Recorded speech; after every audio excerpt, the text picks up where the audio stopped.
What's up guys, so this aim trick literally changed everything for me overnight. So I was at boot camp in Latvia for about 3 weeks, and for the first week or so I just was feeling a bit off with my aim. I wasn't sure why, because I felt my crosshair placement was good, but I couldn't help but just focus on what was happening with my aim. It just felt a little bit off. Then my IGL started talking about a few different things, and he mentioned this trick, and literally the next day it felt so much better to play, and everything kind of fixed for in terms of my aim.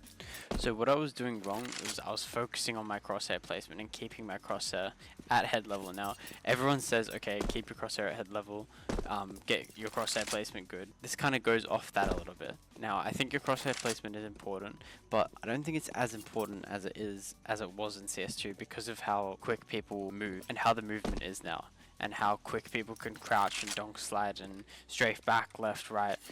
There's less like lining up your shots, there's a lot more reactionary shots. So my problem was I was focusing too much on my crosshair placement. What would happen is someone would peek me, but I'd be focusing on my crosshair placement so I wouldn't react fast enough to the guy peeking me. So what Keen said, my agile, and it was kind of, it's a simple thing, but it literally fixed everything very fast. It was, you need to think about where the enemy is behind the wall, so visualize him and shoot him off reaction. So I feel like he's behind this wall, I know he's crossing it, so I'm going to peek and then I'm just going to shoot off reaction. I'm not trying to crosshair place around the wall, keep it on the wall or something like this.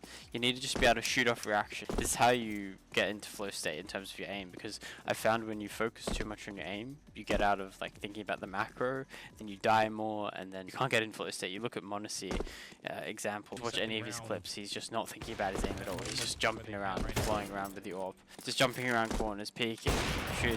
Like, he's not thinking about anything. He's not trying to crosshair place or anything. He's just like, he has good crosshair placement obviously, but he's just playing very reactionary, and this is how a lot of the best players in the world play, and they're less focused on just trying to, okay, I need to put my crosshair right next to the wall, and they're more thinking, okay, there's a guy there. They're thinking about where the guy is. They're not thinking about their crosshair placement. So when you're visualizing the enemy, you might not have perfect crosshair placement, but that's okay. You don't have to focus on like every little, like, okay, I'm gonna aim here. I have to aim perfectly on his head if he's there.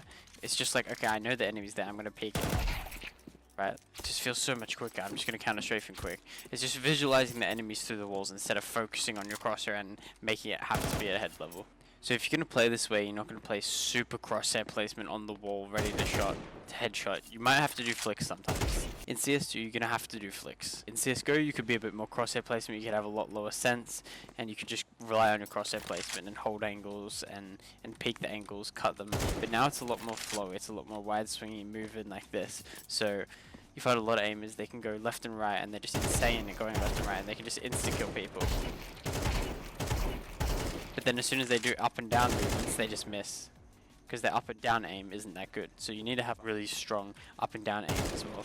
And what I found, the best way to practice this is DM and then also this exercise. And it's literally just doing what I said before, and it's flicking to the enemy and then it's doing like a donk strafe. So you aim above or below all these kind of different angles, anywhere here and here, and then you flick up and then you spray transfer, donk slide.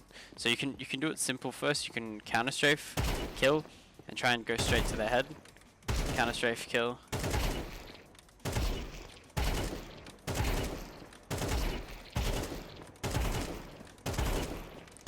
And then I like to make it a bit more advanced, and I add in the donk slide, crouch slides.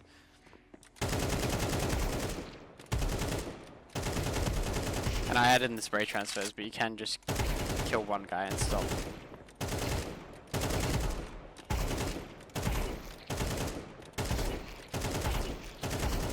So this exercise is super strong, and this is what I do pretty much every day. My IGL told me about this as well, and it's so true. Your up and down movements just as important. Maybe a little bit less important than your left-right movement, but it still needs to be super strong. Every map in CS has different kind of varying levels, so you need to be able to control your aim up and down. Another way to practice your visualization, really good exercise for this, is literally just DM and playing Deathmatch. So you just go in next to your server browser, look up FFA, and find a server. You can look up warm-up server on Google and just join one of them and play in them. There's a lot of really good players in there and some really strong aimers, so you might get destroyed a bunch, especially if you're more of like a new kind of player. But this is really important for your visualization. You get used to the angles, you get used to how people peek. You have to crosshair place where you're aiming through the wall and then you're peeking people. This is what I see a lot of beginners, they do this, like these little jiggles. You don't want to do that. We want to wide swing and aim through the wall, counter strafe, and then react like this. So if you guys need any help with anything to do within this video or in general with you want to rank up, or you feel like you need that extra kind of helping, I have a coaching program, so there's a link in the description if you want to check that out. I appreciate you watching this video, and I'll see you in the next one.